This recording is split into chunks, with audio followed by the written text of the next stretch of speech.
What is up, everyone? My name is Joseph, and welcome back to Casually Competitive's Understanding cEDH, where it's our goal to just have discussions on cEDH topics that is geared more towards newer players, for those who are trying to learn how to get into and play in the scene, but also to be an interesting discussion for those who are already well acquainted. In this episode, we're going to talk about popular and meta win conditions in cEDH and how you can best interact and deal with them. We want to keep this video more focused on the colors of the win conditions, so we won't be going into commander-specific Wincons. However, that will come in a future video. So commanders like Najeela and Gitrog that have combos based around them will get their own separate video. If you do want to hear another video like this that has a broader scope that doesn't just focus on the highest of tier Wincons, let us know and we will release a follow-up to this with some more lesser used but still very powerful win conditions. That being said, if you're interested right now on where you can find just general combos for EDH, there is a Discord channel that has released very recently whose focus is to essentially make a library of crowdsourced combos in EDH. So if that's something that interests you, head on over to commanderspellbook.com and it will take you right to the Discord server. It's currently hosted in Discord, but it's very easy to manage and find colors for specific combos. That being said, on screen you should be seeing a table of contents if you want to skip around to different combos. And remember that if you do want to help support this channel, we have a Patreon, a YouTube join button, we have a public Discord server if you want to talk to us, and a TCG affiliate link in the description below. But with the intro out of the way, let's get into the first win condition for this video, Demonic Consultation. So although most of you will know how the Demonic Consultation Wincon works, I do want to briefly explain the goal of this combo for those who may not have seen it yet. So the goal of a Demonic Consultation Wincon is to use a card like Demonic Consultation or Tainted Pact to exile the controller's library and then win through an effect like Laboratory Maniac, Jace Wielder of Mysteries, or the new fish who has been shaking up the scene, Thassa's Oracle. Thassa's Oracle is considered to be the best because it allows for the least amount of interaction from the controller's opponents. That being said, let's take a deeper dive into how this combo works and what the person will need in order to set up the Wincon. First off, there's really not too much setup involved to get this win condition online. It's really just 3 mana, 2 blue and 1 black. The biggest drawback that this win condition has is, barring any abnormal circumstances, this combo does have to be done at sorcery speed. A creature needs to be cast, so let's say Thassa's Oracle for example. Thassa's Oracle needs to be cast and resolved. So in terms of board state, really not much other than mana. So how does this win condition work? Well, to put it simply, for the most prevalent or the best way to do this, the controller would spend 2 mana, 2 blue mana, to cast Thassa's Oracle. If it resolves and enters the battlefield in response to the ETB trigger, the controller would then cast their library exiling effect, like Demonic Consultation. And then if Demonic Consultation resolves, the library will be exiled and then the ETB effect would resolve and the controller would win the game. Now this can be done with a Laboratory Maniac or Jace Wielder of Mysteries. However, using those as the way to win requires either more mana with Jace or an additional card with Labman, because you do still need that draw effect. So right now Thassa's is the safest and cheapest and most efficient way to do this combo. So while it does seem very easy to pull off, how can you deal with this? If your opponent is playing Consultation, what can you do in order to stop their win? Well, first off, let's start with the hate pieces that can be used to just shut this win off before it even gets started. There are some very popular effects that are very effective against stopping this, specifically Thassa's Oracle. The first one being any Torpor Orb or Hushbringer type effect. Anything that shuts off ETB effects of creatures will nullify Thassa's Oracle completely. They will first have to deal with your hate piece before they can win. Now they can still win with a Laboratory Maniac or Jace Wielder of Mysteries, but like I said, that's more mana or more cards, and these 2 permanents are actually easier to deal with because you can remove them before they draw a card, so it gives you a little bit more interaction opportunities. Another hate piece that's very good against at least slowing down the Thassa's Oracle Demonic Consultation is any type of static tax effect. If you're making them pay 1 or 2 more mana for each of their casts, or if you have a Trinisphere, making them pay 3 mana for each cast, it's going to slow them down and require them to have a lot more mana, giving you more time to build up the protection pieces that you need in order to stop it. That being said, what are those protection pieces, or what is that instant speed interaction that can slow down or stop this combo? Well, first off, we have the simple answer: counterspells. If you counter either Thassa's Oracle or Demonic Consultation, that kind of just stops what they're trying to do. So that one's very simple. That being said, which of the two is better to counter? Honestly, it's probably better to wait until Thassa's Oracle resolves and when they cast Demonic Consultation. This will make it so then the Thassa's Oracle is on the battlefield, they'll have to find a way to either bounce or kill it and then replay it, and Demonic Consultation is in the graveyard rather than in their hand, so if you have the choice, it's probably better to counter the Demonic Consultation. Similarly, on the theme of counterspells, a Stifle effect or something like a Trick Bind can also stop the ETB or the triggered ability of Thassa's Oracle, allowing them to play the spells but not win the game off of it. Another good way to deal with this is a card called Angel's Grace. This card has split seconds, so it's basically going to resolve. Playing this card prevents them from winning this turn, so once everything resolves, they'll have a Thassa's Oracle on the battlefield, they'll have no library, but they won't win the game that turn, meaning when they go to draw their next card for turn, they'll actually lose the game. Angel's Grace is fantastic for stopping any type of Laboratory Maniac or Demonic Consultation type combo, because all the setup they did for this turn now has to be replicated next turn. And finally, another good, efficient way to deal with this win condition is have the player draw a card in response to the Thassa's Oracle ETB trigger. So if you have something like a Cephalid Colosseum as one of your lands, and you sacrifice it to make them draw 3 cards, since Thassa's Oracle is not Laboratory Maniac, them drawing with an empty library does cause them to lose the game. Now, this doesn't work with a Laboratory Maniac or a Jace Wielder of Mysteries, but like I said, there are more interaction opportunities with those 2 cards. Specifically, creature or permanent removal, so a Red Elemental Blast or a Pyroblast do very well, and anything that stops them from drawing, like a Narset Parter of Veils or a Spirit of the Labyrinth, can also deal with the other ways that Demonic Consultation can win the game. In closing, I would say if you do want to focus on preventing Demonic Consultation, focus on the more prevalent or the more popular and efficient route, which is dealing with Thassa's Oracle, and then just slot in the extra pieces you need for the backup wins. So permanent removal for Jace or creature removal for Labman. But if you are really worried about Demonic Consultation, be worried about the best way that they can do it, which is the 3 mana Thassa's Oracle Demonic Consultation. That being said, that kind of wraps up our section on Demonic Consultation. If you have any questions about this combo, feel free to ask in the comments. But now let's move on to the boogeyman of the format, the big bad Flash Hulk combo. So as most of you should know, Flash Hulk is a very fast and very prominent and strong win condition in cEDH, but how exactly does it work and what can you do to stop the Flash Hulk player from winning the game? Well, before we go into the ways to stop it, let's talk about and do a little bit of a deep dive into how this combo works. We are going to be focusing on probably the best Hulk piles currently, just for the sake of time, and those 2 piles are going to be the Cephalid Illusionist Nomad's Encore, as well as the Spellseeker Blood Pet piles, and we'll go into those in more depth in a second, but just so you know what we're getting into. So the way this combo works is very simple. The goal of the Flash Hulk player is to cast Flash for 2 mana, put Protean Hulk onto the battlefield, letting it die to the Flash trigger, and then tutoring up a specific set of creatures whose CMC totals 6. This pile of creatures will allow them to win the game, essentially, and that's really the whole combo. There's not a lot to it. But let's take a little bit of a more in-depth look into what these piles can do and how they win specifically, and then we'll talk about how you can interact with them.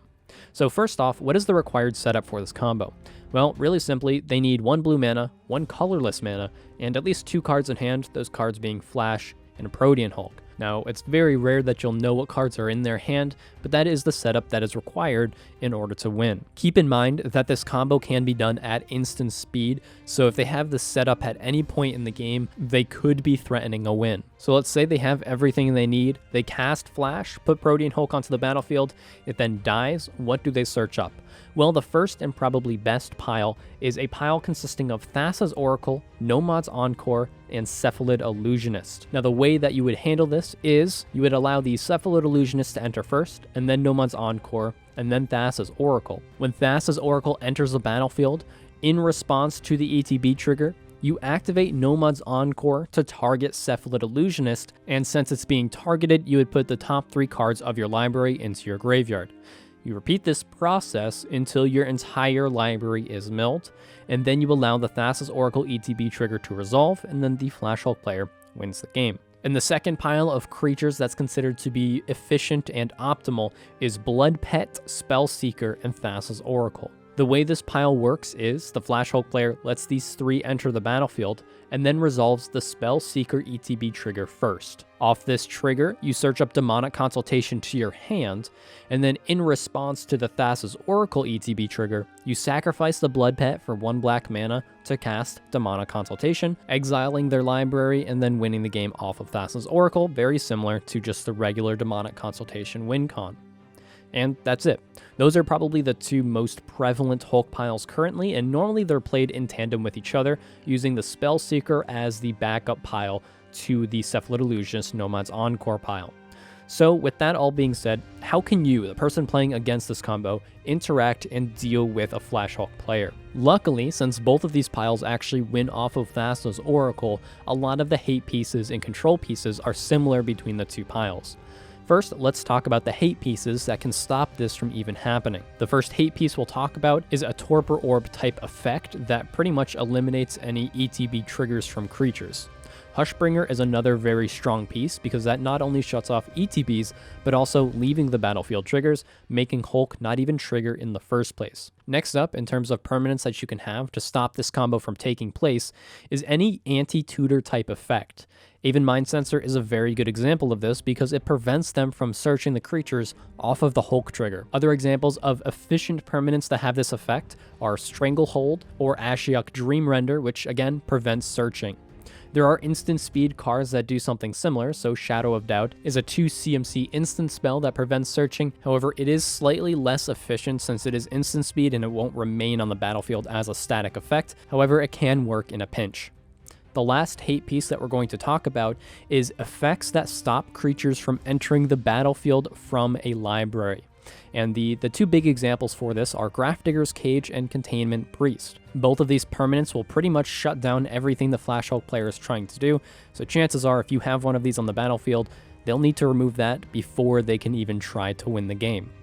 So that's our talk on hate pieces, so now let's talk about instant speed interaction that you can have that will stop the Flash Hulk player from winning. First off, again, very basic, countering Flash. Now you can't always reliably count on this because there are cards like Boseiju who shelters all, which makes Flash uncounterable as a land drop, and there's other effects that make Flash uncounterable, so you can't always rely on countering Flash. However, in terms of planning to play against a Flash Hulk player, this is something you're going to include anyway, so it's something you should just always be aware of as a baseline for stopping Hulk. The next few options are going to be very similar to what we talked about in the Demonic Consultation section because essentially they're doing the same thing here since they're winning with Thassa's Oracle. So the next one we're going to talk about is a Stifle type effect or anything that stops a triggered ability, so the spell Stifle or something like Trick Bind. You can counter Thassa's ETB trigger with this, and again, they'll have no library and they'll have a Thassa's Oracle on the battlefield, but nothing will trigger and they'll lose next time they go to draw a card. Similarly to this, Angel's Grace is another very good instant speed interaction piece that is split second, so it can't really be countered, and it can be used to have them do everything they want to do, but not when they game off of it that turn, again, losing the next time they go to draw a card on a different turn. And lastly, any targeted draw that you can target at the player playing Thassa's Oracle, if you can make them draw after their library has been milled or exiled, you can make them lose the game since Thassa's Oracle is not exactly a Laboratory Maniac type effect. Them drawing with an empty library still causes them to lose the game. So a card like Cephalid Coliseum is very efficient to slot in if you are planning on playing against Flash Hulk players and you're playing blue yourself. So this kind of wraps up our section on Flash Hulk.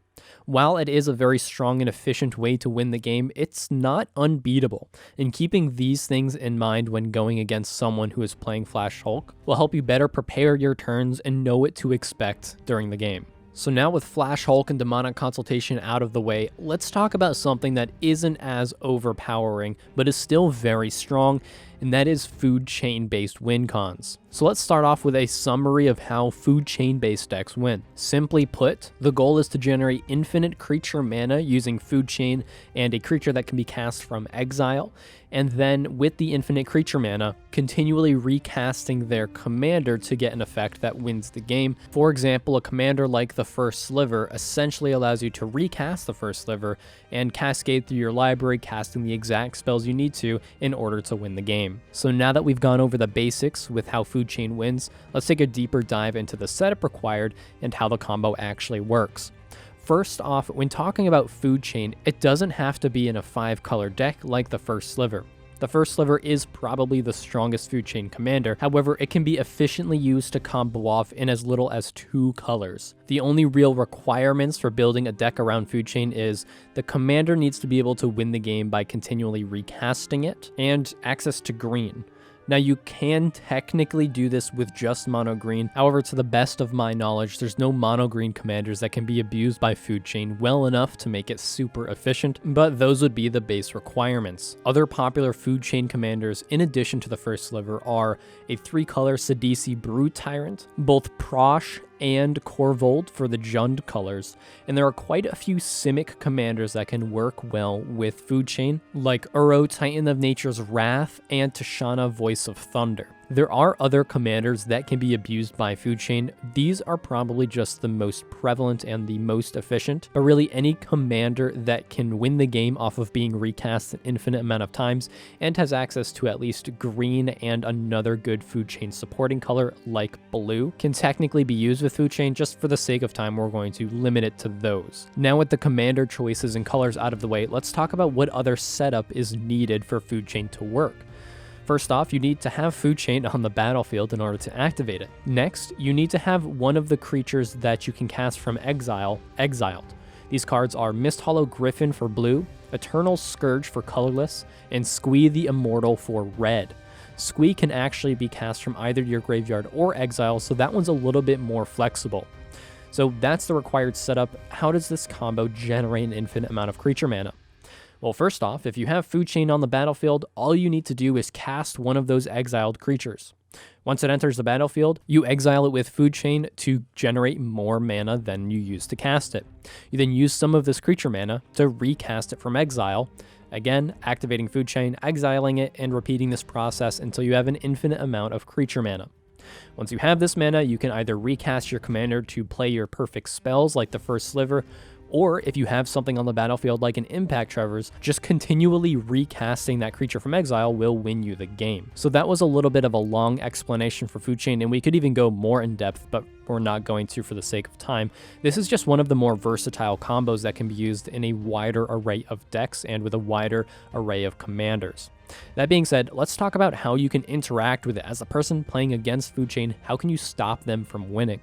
First, let's talk about hate pieces that can be used to stop it before it even happens. The first point I want to hit on are taxing effects. If you're playing a stacks-based deck, if you can get opponent's spells to cost at least 2 more, they'll no longer be netting mana with food chain, and they can get infinite ETBs, but they won't be generating any extra mana, so they'll be getting infinite ETBs, but it does cut off some of their avenues for winning.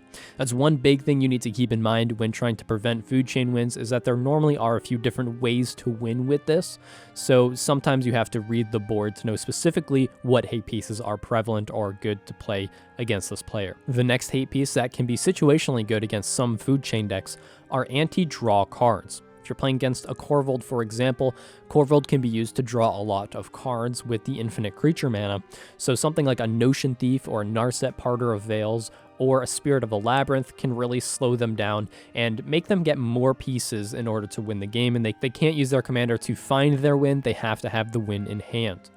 Another good hate piece that is good depending on the situation is any effect that stops entering the battlefield effects triggering. So a Torpor Orb, for example, will turn off an Impact Tremors if that's how they're planning on winning. Again, a little bit situational, but you do have to read the playing field to know when it's playable.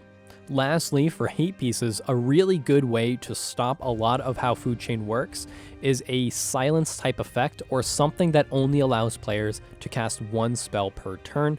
So something like a Rule of Law is really good against slowing down a food chain player. They now have to find a way to get rid of that hate piece before they can even think about starting to combo off. So those are the hate pieces or more permanent based pieces that can be used to slow down food chain. Now let's talk about instant speed interaction that you can use to stop them from winning. Firstly, and this is going to be very common as we go through these interaction pieces, counter food chain. Food chain isn't on the battlefield, they can't activate it. You may be noticing a theme with countering being one of the easiest ways to stop something, and it's just why blue is really good in competitive Commander. Next off, removing food chain in response to the creature being cast from exile is really the only interaction point you have, so something that either bounces or destroys food chain can be played at that point specifically. Since food chain's ability is a mana ability, and since the exile is part of the activation cost, you don't get priority when that takes place. The only time you will have priority as the non-active player is when they're recasting their creature from exile. So if you have something that destroys a permanent, that's the time you need to do it. So an Abrupt Decay or even just a Chain of Vapor. That being said, there really is no point during the mana generation part of the combo that you can destroy a creature specifically. You will never have priority when the creature is on the battlefield. So creature removal is really not as relevant here.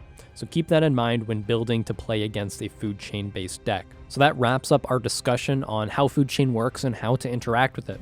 Now let's talk about another popular win condition, Kiki Jiki and Splinter Twin combo lines.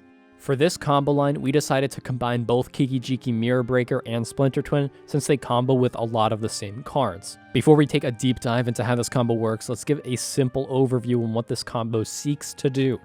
The goal of this combo is to use Kiki Jiki's ability to copy another creature that untaps Kiki Jiki or the enchanted Splinter Twinned creature, allowing infinite activations and infinite hasty tokens. So that's a simple explanation, but how does this combo actually work? Well, first, let's talk about the setup for this combo. This combo has a bit more setup than previous combos, and it's a bit more variable because there are a lot of ways that Kiki Jiki and Splinter Twin can work. First off, the casting costs of both of these creatures are 4 for Splinter Twin and 5 for Kiki Jiki. Now for future reference, I'll be referencing Kiki Jiki and Splinter Twins as the top part of this combo, and the other part that combos with it as the bottom. So not only does the player need to cast the top part of the combo, but they also need the mana to cast the bottom part. Now this is a little bit variable because there are a lot of pieces that can be bottoms for this combo. Now I'm not going to go through every single creature that can be comboed in this way. However, I will do a list of some of the more popular ones. So popular cards that combo with Kiki Jiki are Felidar Guardian, Deceiver Exarch, Corridor Monitor, Zealous Conscripts, Village Bellringer, and Combat Celebrant. And for Splinter Twin, these vary slightly, but the cards that combo with Splinter Twin are Deceiver Exarch, Corridor Monitor, Village Bellringer, Zealous Conscripts, and Goblin Sharpshooter. So while they do share a lot of the same bottoms, there are some that differ slightly. That being said, if a deck is running a Kiki Jiki line, they're most likely running Splinter Twin as well for redundancy's sake. Now in terms of the casting costs of these bottoms, they vary, but generally they're between 2 and 5 mana. So if you're keeping an eye out for how much mana they have open, keep in mind that they have a lot of creatures that they can combo with, so it might vary from game to game on how much mana they need to combo off. Now before we get into some specifics, one thing I do want to mention is the artifact Birthing Pod. Birthing Pod can be used to essentially combo out through a chain of creatures to assemble a Kiki Jiki based Wincon. Now I'm not going to go through the whole Birthing Pod line, but just keep in mind that if they do have a Birthing Pod on the battlefield, they're just a few mana away from winning the game. Generally, they'll need 3 to 5 activations of Birthing Pod depending on their board state, so keep that in mind if they are playing a pod-based deck. Now, once they have the setup online, how are they going to be using Kiki Jiki or Splinter Twin to win the game? For Kiki Jiki, let's look at one that's probably one of the most popular, which is Felidar Guardian. The way that this combo works is have Kiki Jiki and Felidar Guardian on the battlefield, tap Kiki Jiki, make a copy of Felidar Guardian. When that new copy enters, blink Kiki Jiki, untapping it. You then repeat this process until you have an infinite amount of Felidar Guardians, then you go to combat and swing out. A lot of the bottoms to this combo work in a very similar way, but for Splinter Twin, I want to talk about one that varies slightly, which is the Splinter Twin Goblin Sharpshooter combo. The way this works is you enchant Goblin Sharpshooter with Splinter Twin. As long as Goblin Sharpshooter does not have Summoning Sickness, you tap Goblin Sharpshooter using the Splinter Twin ability to create a new hasty copy of Goblin Sharpshooter. You then tap this new copied Sharpshooter to kill any 1/1 creature on the battlefield, so both of the Goblin Sharpshooters untap.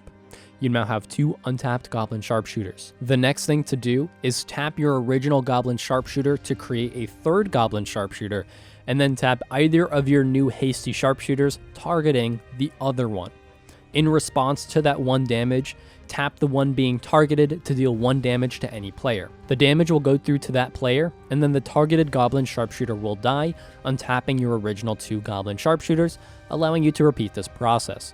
So this combo requires a little bit more setup. The goblin sharpshooter can't have summoning sickness, and there does need to be a 1/1 creature on the battlefield that can die. But other than that, once those requirements are met, this combo can then take place. So that being said, that's the combo and that's how it works. How can you stop it and prevent it from happening? First, let's talk about permanents that can act as hate pieces towards this combo. And we're going to start off with one of my favorite ways to take care of this, which is activated ability hate. Examples of these hate pieces are Suppression Field, Cursed Totem, and Linvala, Keeper of Silence. All 3 of these will prevent Kiki, jiki, or the enchanted creature from being activated, meaning they can't do anything related to the combo. So these pieces shut it off pretty much completely. Another way to at least slow down the combo is having a permanent that makes creatures enter the battlefield tapped. So something like a Blind Obedience, Authority of the Consuls, or a Root Maze for a select few of the bottoms can be used so that when Kiki Jiki is tapped to create a copy, the copy will be tapped so it can't actually go to combat and swing, even though it has haste. And finally, another good way of stopping this combo, very similar to like other ones we've talked about, is anything that stops ETB effects. This turns off a lot of the ways that Kiki Jiki becomes untapped. So a Torpor Orb or a Hushbringer will make it so when Kiki Jiki is tapped to create a copy, that copy will then not be able to untap Kiki Jiki, stopping the combo. Doesn't really stop Splinter Twin Goblin Sharpshooter lines, but it stops a good amount of them. So those are the general and most prominent hate pieces that can be used to stop this combo line. Now let's talk about some instant speed interaction pieces that can very effectively stop this combo. Similar to other combos, we're going to start with the most simple, which is counterspells. The easiest way to stop these permanents from hitting the battlefield is countering them when they're cast. That being said, if they do hit the battlefield, another very efficient way to stop them from comboing off is any type of instant speed kill spell. If you can kill Kiki Jiki or the Splinter Twin enchanted creature before it's able to combo off, there's really nothing they can do at that point. Finally, a third way to deal with this at instant speed is something like a Trick Bind or a way to stop activated or triggered abilities, so you can either counter Kiki Jiki's ability or the ETB trigger of, let's say, a Village Bellringer, stopping the combo for that turn. The player still will have those pieces for their next turn, however it gives you an entire turn cycle to deal with this problem, and between you and the other people at the table, 1 turn cycle is usually enough to stop that person from winning and not letting them untap with the pieces they need. And finally, for the last combo that we're going to talk about in this video, let's talk about the Worldgorger Dragon combo, how this can be used and what it aims to do. First off, simply put, the goal of this combo is to produce infinite mana and then use that mana to win the game. That explanation may have seemed very simple, so let's just jump into the in-depth dive on how this combo works. First off, what is the setup required in order to get this combo online? Simply put, the Worldgorger Dragon needs to be in the graveyard, and you need to have a permanent-based reanimation spell like an Animate Dead or a Dance of the Dead in order to reanimate it. And that's kind of it for the setup required. However, while it may seem more of a simple combo, there is a lot that goes into how the combo actually plays out. A big thing is in the colors that this combo is normally used in, which is blueless or just regular Rakdos, having an outlet for this infinite mana isn't always the easiest thing in the world, so I would even consider that almost a prerequisite, as they will need a way to use this infinite mana, and since more times than not it is the commander that will be winning the game, they'll need a way to not only sink the mana into their commander, but also replay their commander or sacrifice their commander if necessary, so you will have to kind of read the board and see what commander they're using and how they look to use this infinite mana if you know you're playing against a player who is using this combo. That being said, let's talk about how this combo actually plays out. The first thing this player is going to want to do, once Worldgorger Dragon is in the graveyard, is cast a spell like Animate Dead, targeting the Worldgorger Dragon. When it resolves, the Worldgorger Dragon will then enter the battlefield.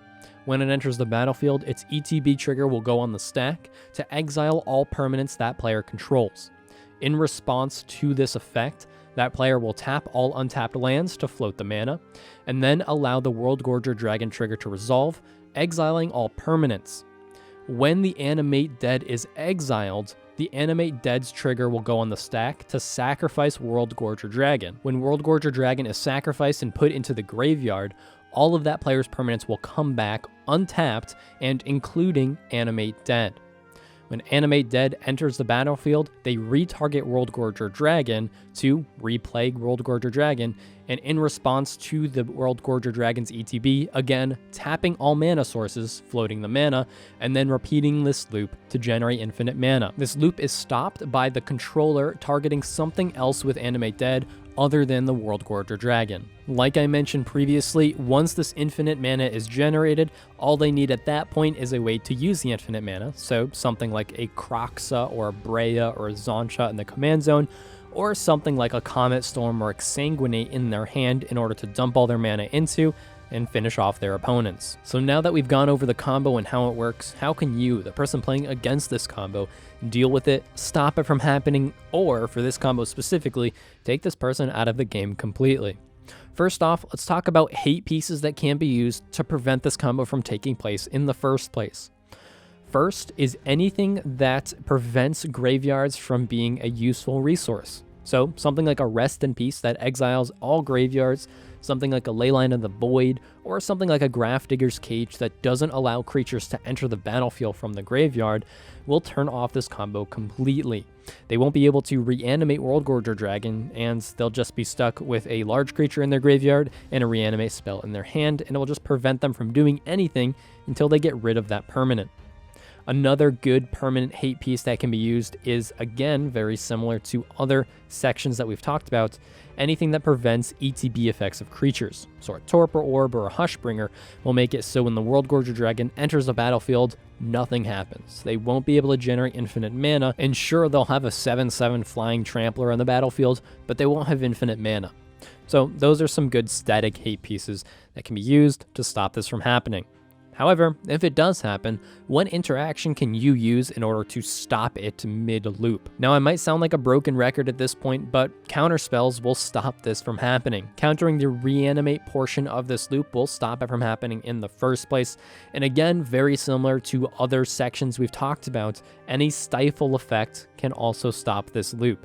So Stifle or Trick Bind stopping either the triggered ability of Animate Dead or of the Worldgorger Dragon will stop the combo altogether. Another straightforward way to stop this loop is if you have a spell that either exiles or shuffles a card in an opponent's graveyard back into their library, so something like a Noxious Revival or Memory's Journey will make the Animate Dead fizzle. It'll take the Worldgorger out of the graveyard, which will fizzle the Reanimate spell, preventing the loop from even starting. Another common piece of interaction is to cast something like a Silence or anything that prevents them from casting additional spells. This will allow them to still possibly create the infinite mana, but have nothing to sink it into since they can't cast any more spells. In addition to these probably more straightforward or standard ways of stopping a combo, there are some spicier ways to not only stop the loop, but exile the entire player's board in the process. And this revolves around instant speed targeted removal of either a creature or just a general permanent. If you have a creature removal spell, the time you want to act is in response to the Worldgorger Dragon's ETB trigger. What will happen is the trigger will go on the stack to exile all permanents. In response, you kill the Worldgorger Dragon. The leaving the battlefield trigger of the Worldgorger Dragon will then happen, and all exiled permanents will come back. However, no permanents were exiled, so nothing comes back. The Worldgorger Dragon dies, and then the ETB effect resolves, and all permanents are exiled.